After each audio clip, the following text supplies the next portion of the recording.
Welcome to our co-hosted podcast. I'm your host Chuck Marple with my co-host Karen E. How are you doing tonight, Karen? I've been better. It's been a little bit stressful the last few days.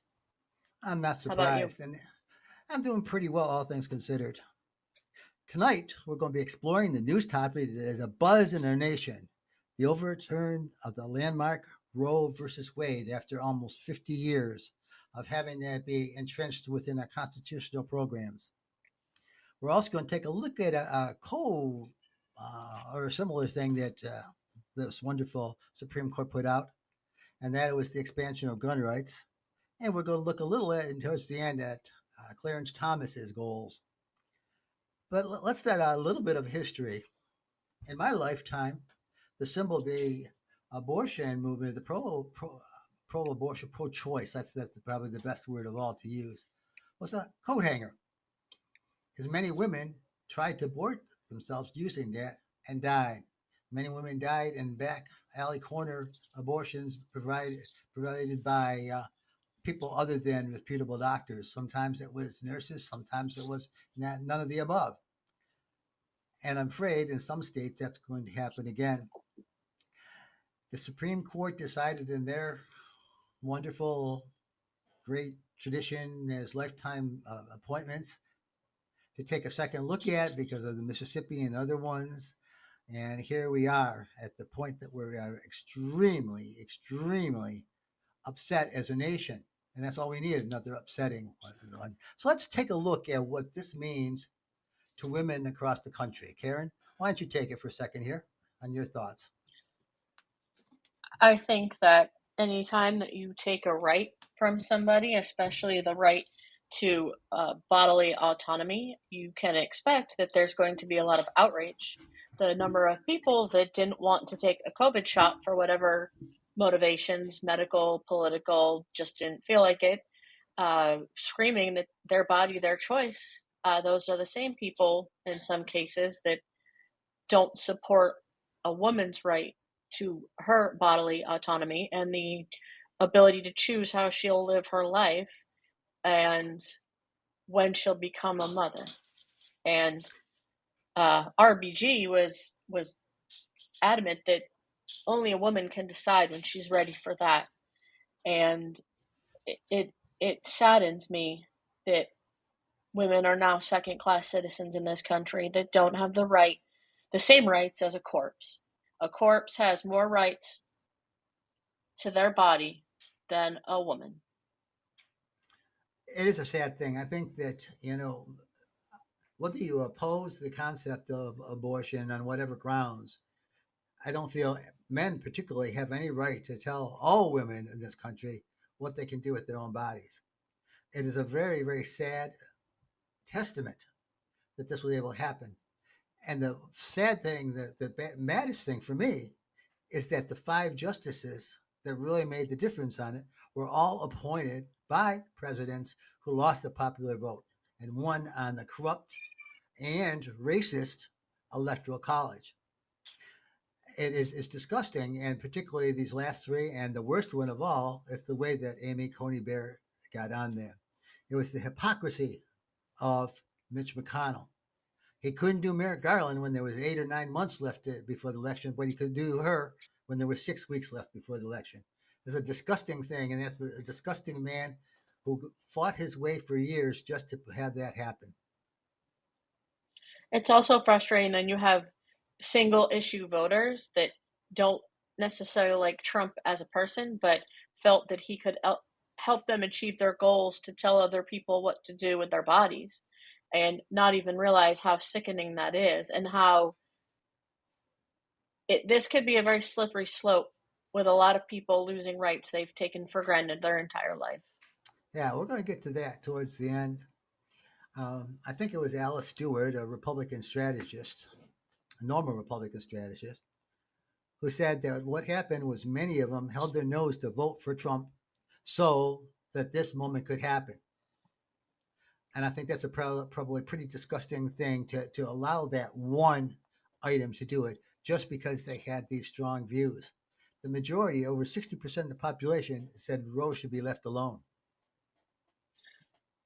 Exactly. If 50 years isn't something that's entrenched into our society, then nothing is safe.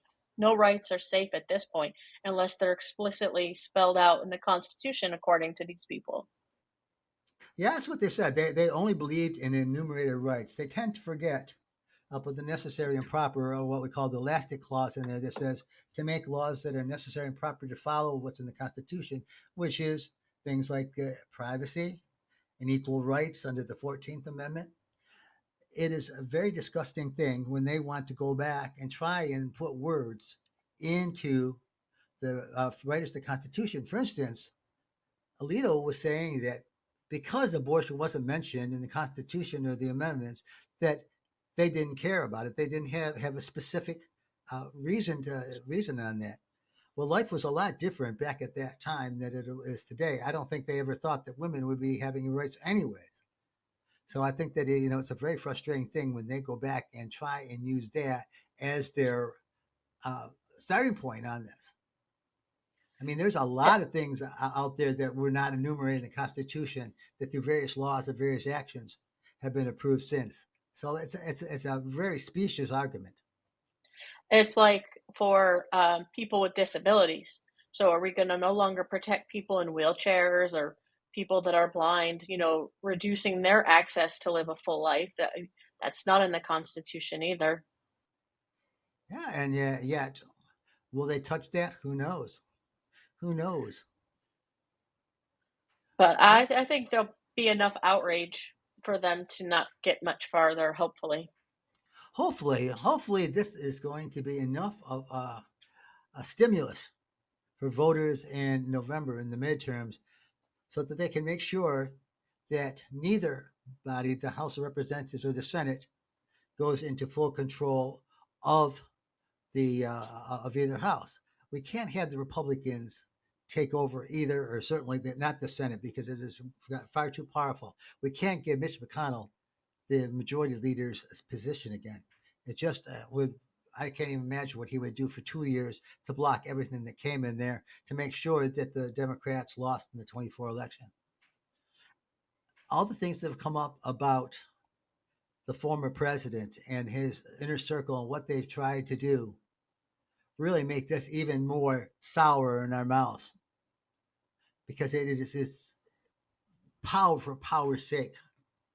And that's what Mitch McConnell has used, power for power's sake, because he wanted to do one or two things to put the conservatives in power. He's willing to sacrifice basically 51 to 52% of the population's basic rights, the autonomy over their own body. I really feel like the only thing that women can do at this point is to become celibate. Don't don't don't have relations with anyone in power. No, no, no congressman. Like if you're their mistress, don't do anything. Like just vote that way because I don't see any other way that these men will be impacted by that decision. The nastiness that I've seen from some of the people pro life that women should just keep their legs closed and anytime they make a decision to have sexual activity, they should understand that they could become pregnant from that. And so therefore women should become celibate. Yeah, that'll be a thing. It's going to make a lot of men unhappy. That's You too know, bad. it is too bad, because if the men who don't support women in this are disgusting on this. I don't believe that for religious reasons only that should be enough, because they were very, very clear in the writing that they did not want the religion to control the government, nor the government to control religion. They wanted freedom in both arenas. Particularly, they did not want a national church, and many of these evangelicals want to make Christianity be the national religion, no matter what. So Particularly Southern Baptists. what I'd like to see happen is any state that that tries to enact laws against abortion, I would like for people of other religions, particularly Jewish women and pagan women and such, to sue because that's a violation of their religious rights. In the Jewish faith, if the mother's life is at risk, she's required to have an abortion. Yeah, there's a lot of things out there that impacted other religions, people's belief, no religion at all. Why do these men particularly think they have the right to tell all women what they can do with their own bodies? And again, you brought up the concept of they were the first ones out there to say, "Don't touch my body. I'm not going to put that in there," even though it was a public health thing. But the abortion truly physically, emotionally, everything, it only affects the woman involved. They can argue everything else about pro-life and everything, but they're it's not surprising because there's science deniers. So they're saying life begins at conception. There's no scientific proof that life begins at conception. Life does not truly begin until they have the ability to live outside the womb, and that is way beyond what they're trying to legislate. What is really funny to me though is I've known people that have had stillborn babies that were of the Catholic faith, and that baby was not allowed to be buried in a Catholic cemetery because it was never alive. It never took a breath. So the Catholic Church needs to get itself right. Which one do you believe? And then apply that universally. And stop rejecting people that honestly believe your religion, or admit that you're wrong. Well, what they're trying to say is that they have not been baptized, they can't go to heaven at all. They're into what they would call, and we use it in other terms now, limbo. That these all these unbaptized babies that are sinless, even under the Catholic Church, they cannot be in there with Jesus. And anybody who really reads the scriptures know that's not the kind of God that is really in the New Testament. Jesus believed in love, and he believed one thing that above all else, that you had to be as faithful as a child to enter the kingdom. So so much of it is so frustrating to me because you can get pregnant and carry this child that is never going to live because it has some sort of abnormality or some condition that as soon as it's born, it's in extreme pain for an hour and then it dies. I mean, I guess in the Catholic Church, just baptize it in that hour and you're good. But how can the Catholic Church believe that somehow that's anybody's fault if a baby is born stillborn? How can that be how can that baby be in limbo with people that didn't believe enough or didn't pray enough or didn't ask for forgiveness and confession? Like how can they classify that at the same level? Well, they believe in they're big time on punishment.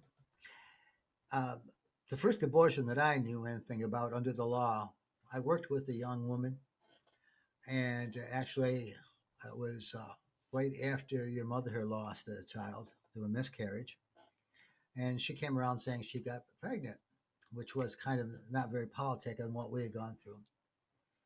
So what happened was she went along a couple of months, and then they couldn't find a heartbeat. And when they looked closely, they found out that this creature, I mean, I can't call it truly a baby. I guess we can call it a fetus at that point, had no spine. And if it survived birth, it would only live a few hours. So she had the ability back then to do that. If they said under the law today, she would have to carry that all the way. And now there's laws that saying when you get to that point, you have to pay for a funeral. You have to have do all those kinds of things too. And it's the same So thing about, you mentioned that mom had a miscarriage, and I know from, you know, being your child and living with you for all those years that it was a very painful experience for both of you.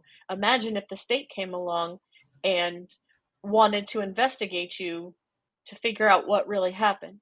Like you're already just heartbroken because you've lost this baby you were very excited about, and now you have to defend yourself to prove that you didn't do it intentionally.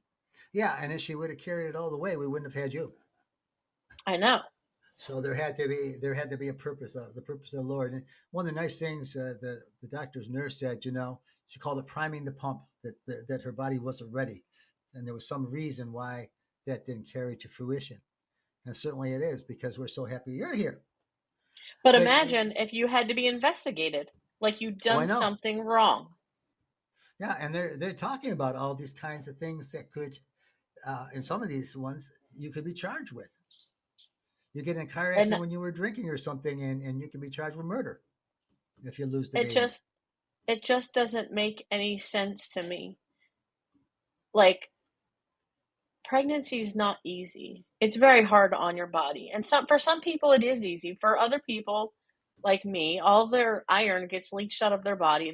You have no energy for at least 4 months. You can't really function in any sort of normal capacity, and I chose that, and that's fine. I chose to do that. But thinking about having to do that and being forced to do that because somebody that doesn't know me said I had to, it just angers me. Yeah, That's a big sacrifice to carry a baby to term. It's a commitment, and being forced to do that because somebody else told you it's wrong to not do that is very frustrating. well, let's get back to the concept of babies and bodies. They're talking about if a girl, a child really, is raped by her father or seduced by her father, whatever, 10, 11, or 12 years old and gets pregnant by him, that she still is expected to deliver, even though that may be a killer. And we throw in one other determinant in this country. We have the highest maternal death rate of any of the so called first world countries in the entire planet. They have that. And if it's a minority one, and minorities are going to be more affected by this because so many of them are in these states that are putting the laws in, that it's going to go through the roof. Many more women are going to die because of this. Just that fact. It's going to be numbered in the thousands before it really gets going in all these states.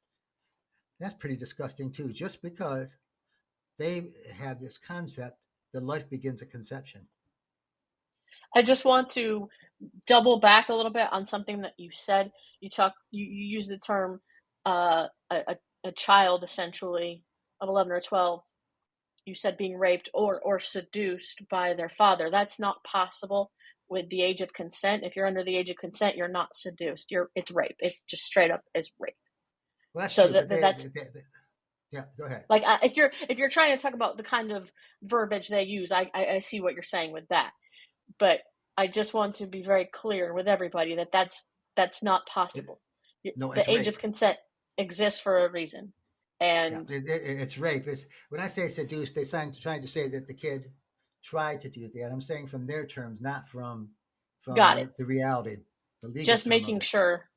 Oh But yeah, I don't know if you've ever done a informal. I've done an informal study essentially, looking at the titles of articles, and there was a child, I think of 11, that was on a school bus in Watertown a few years ago, where she was raped by her bus driver, and he did not go to jail. The court said it was just one girl, but she was 11 years old, and in every article they called her a young woman and not a 11 years child, old is young woman. And 11. that's the sort of verbiage that they use.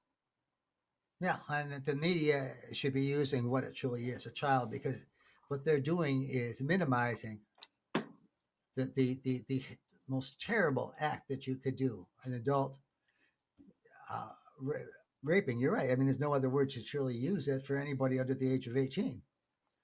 Or If they're then an adult and doing it, you'll see them if there's a male that's done something and he's 18 or 19, they'll say teenage boy.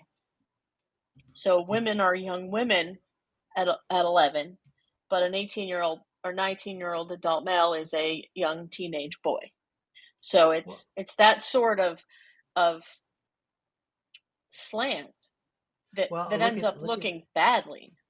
yeah. Well, look at the amount of women who get raped and they get the rapist. They go to trial, and the judges in the court, sometimes will blame them for what they're wearing, what they've done, and everything else. And now you're saying that through all that, even though you've already and not sentenced those men to prison of that kind, they'll say, well, they've been in jail for 3 months awaiting on trial, and that's good enough. It's not good enough. Rape is rape, and we've got to get away from this paternalistic justice system that says that women are supposed to be subjected by men. I mean, that women are no longer considered property in any place in this country. And yet, many courts, are not accepting that. They're still saying that the man was somehow tricked into doing this rape or was so aroused, forgetting that rape is not a sexual crime. Rape is a crime of power. And there's no other And way to describe it. it's one of the things that, you know, everybody can do is to start looking at the types of things they say. And I do not mean this in any way to be critical of you, but you said just now when a woman gets raped, a woman gets uh, something to drink, she gets a new job. She doesn't choose to be raped. It's something that happens to her. So you would say he raped her. She didn't get raped. She didn't It sounds like she's volunteering for something. You know what I'm saying? Like looking at it through the purest lens of English, it's something that's happened to her, not something that she chose to do. Okay. People realize that our daughter was an English major and she corrects me on a regular basis if I use terms that can be used in a different way. So I'm used to I'm it. just It's just trying a bad. it's not just you though. It's just like people need to like Oh, kind I of agree. look at it the way they say it, the way they frame it, what a woman wears, what her history is, what who her friends are, what she's doing, i.e., even if she's started playing a game of strip poker with some male friends, at any point she can say, I'm done. She does No, not have to continue. Consent, there's no situation where consent can't be revoked. And people need to understand that. no means no, and And that there's can happen no. at It's any not. It's, time. it's not. There's no equivocation on that. If a woman says no, then she damn well should be listened to, or those men should pay the price, the ultimate price. They should not. Certainly, somebody who takes advantage of a woman in any way, shape, or form, or takes advantage of I also anybody, but particularly a woman, should be held accountable by the law and punished accountably. Another interesting factor of this is kind of bringing it back around, is what about the male piece of this pregnancy? Is he going to be expected to provide half of the woman's support when she's pregnant, since he is involved in the creation of that child? Is he going to be paying support for her medical bills, for you know anything that she needs throughout the pregnancy and post childbirth? Like that's another part of this. She didn't do this alone. There's not like a factory that you go to go get to go get a baby. There's a male involved in this that's getting off scot free. This is true. They've got to look at that in the in considering all these. Now we talked a lot about what happens to these women and why they want them to have the child. But what is interestingly enough is that when you get down to after that child is born, how suddenly things change. There are many legislators in the Congress and in the states who don't want to have like formula, certain kinds of formula covered by WIC for women, infant, children, that they limit what can be on there. So now you can have them, but you can't get the nutrition that they need. You have to find some way to pay for it above and beyond any kind of government assistance. So if you take a 14, 15-year-old girl who gets pregnant, whatever the reasons, and she can't go out and get a real job to support herself or anything, and they're forcing her to bear this child, and many of these kids, if they get into foster, they get out there, they may or may not get adopted. Particularly a child of color may not be as fast to get adopted. So what's it going to do there? You have abandoned this creature that you insisted on bringing to fruition as a child, and then you abandon them when they become a child. That is another level of hypocrisy in all of this. You force the woman to have this child, and then you abandon them to whatever resources they have, and you don't care. You don't care. There's a racial point to this too, which is pretty obvious because the majority of of the people who push this forward are in fact white males. Yes, there are many white females to push it, but if you look at the number of black women that are involved in the so-called, and I'll call it anti-choice because it's not truly pro-life because they're hypocrites about other areas as far as life goes. But it is very frustrating that white men and white women, put this on everybody, regardless of their feelings. When 60% of the population wanted Roe to stand, the Supreme Court, in fact, in my opinion, did the second worst decision in their entire history. The first worst decision was the Dred Scott decision. The Dred Scott decision probably brought on the Civil War as much as anything else did. When Justice Taney, who was the Chief Justice, said that the slave is a property no matter where they are. If the owner dies or the owner transfers or goes somewhere else in a free state, there's still a slave in that state. And if they escape or try to get away, that they're still required to be caught and brought back to the owners, either the inherited owners, the owner themselves.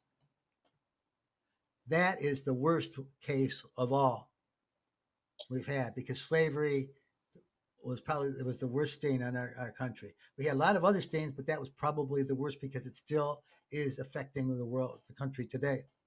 This is the next worst one.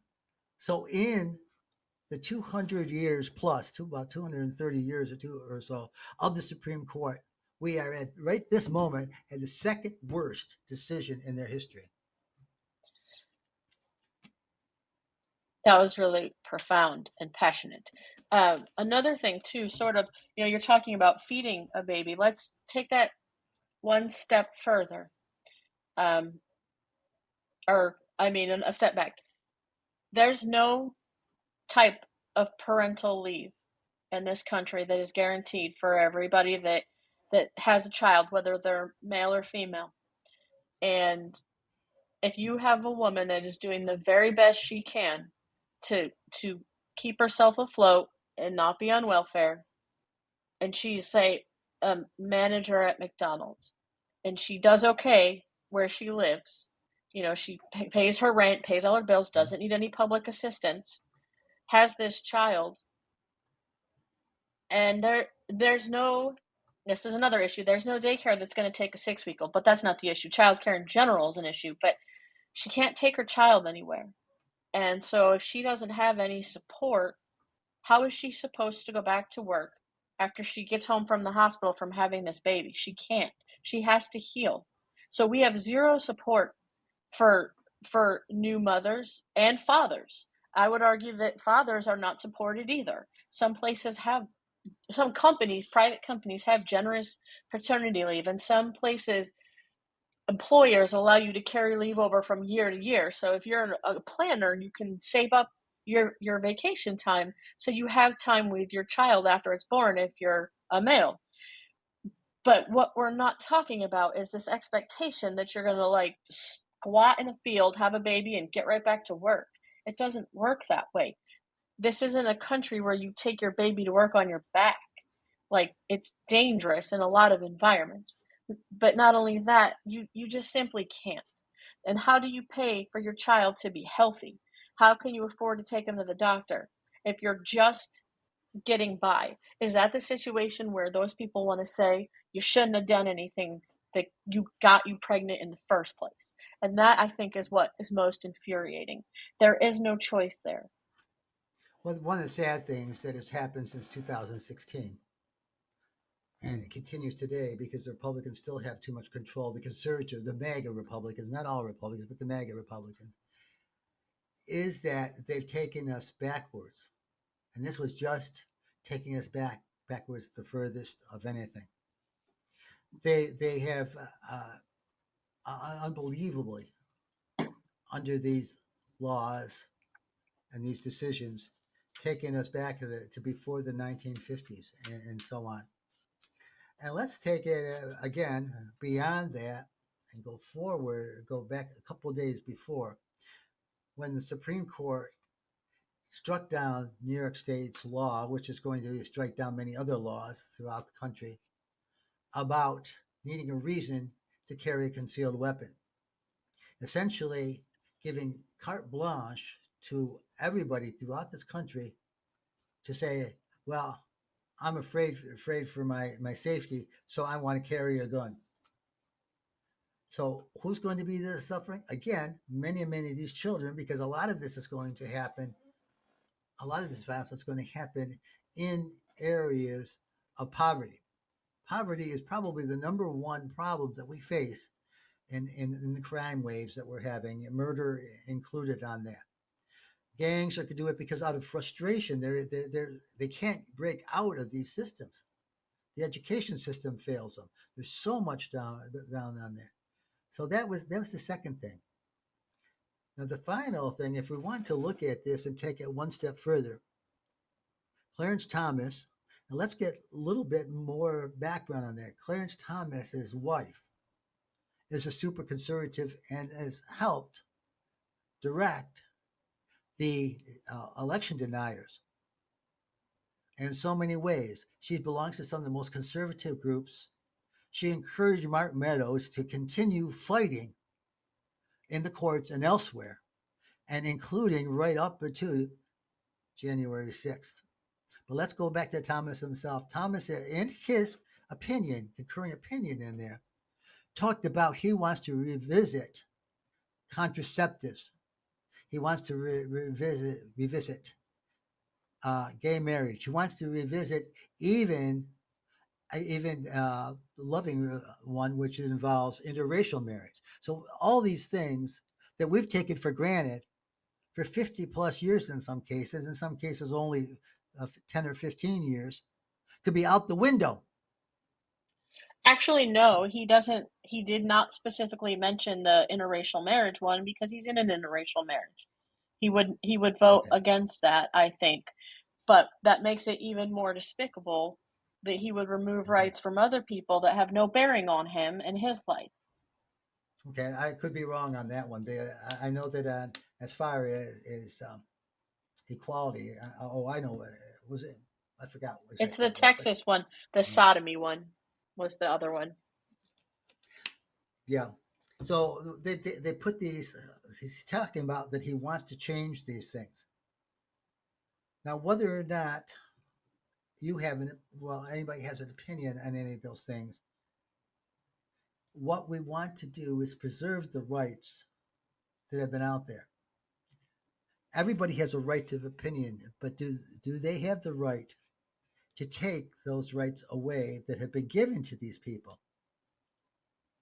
I mean, it was a big fight for all of those things. It was a big fight.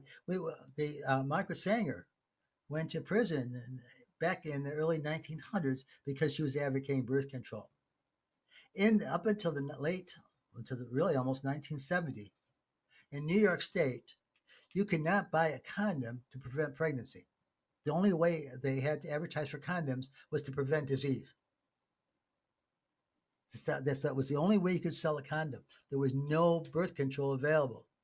Finally, they did come up with birth control, and then finally the laws did change and say condoms could be used could be sold for a birth control reason.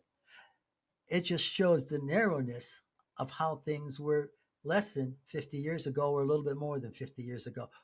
This is disgusting to all of us. We should be ashamed of it.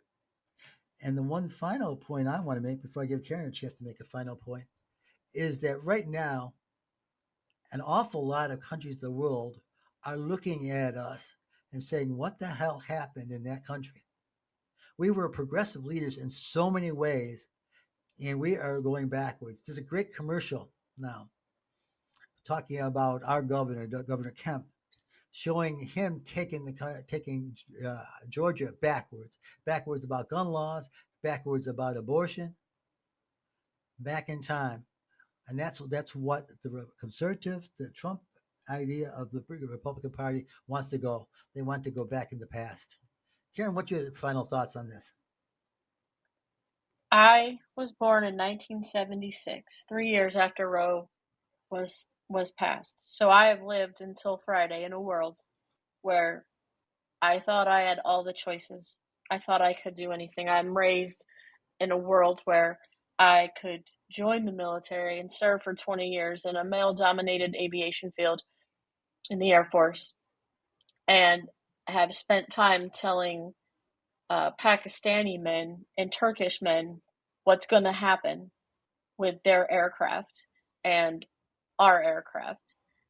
And today I sit in a place where abortion is illegal, where I think that if these far right wing people had their way, I would have never had those opportunities, and I would have never been able to choose exactly when I had children, and it makes me sick to my stomach to think that my daughter doesn't have the same choices in life that I did. There's a good chance that this stuff will be gone, and maybe we can get it back by the time she's 18, but she's going to grow up in a different world than I did.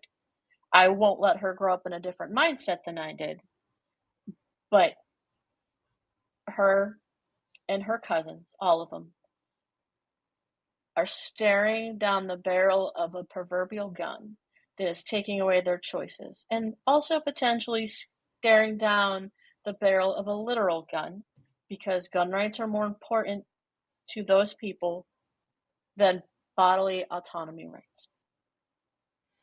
I agree. We're not done with this, ladies and gentlemen.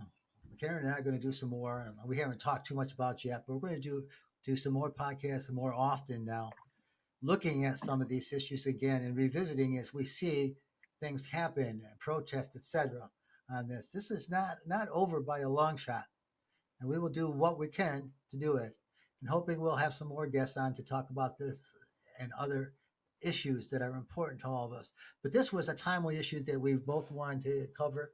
And thank you for listening. Have a great evening. God bless you, and God bless this great nation, or at least the great nation that was until Friday. Have a good evening. Good night.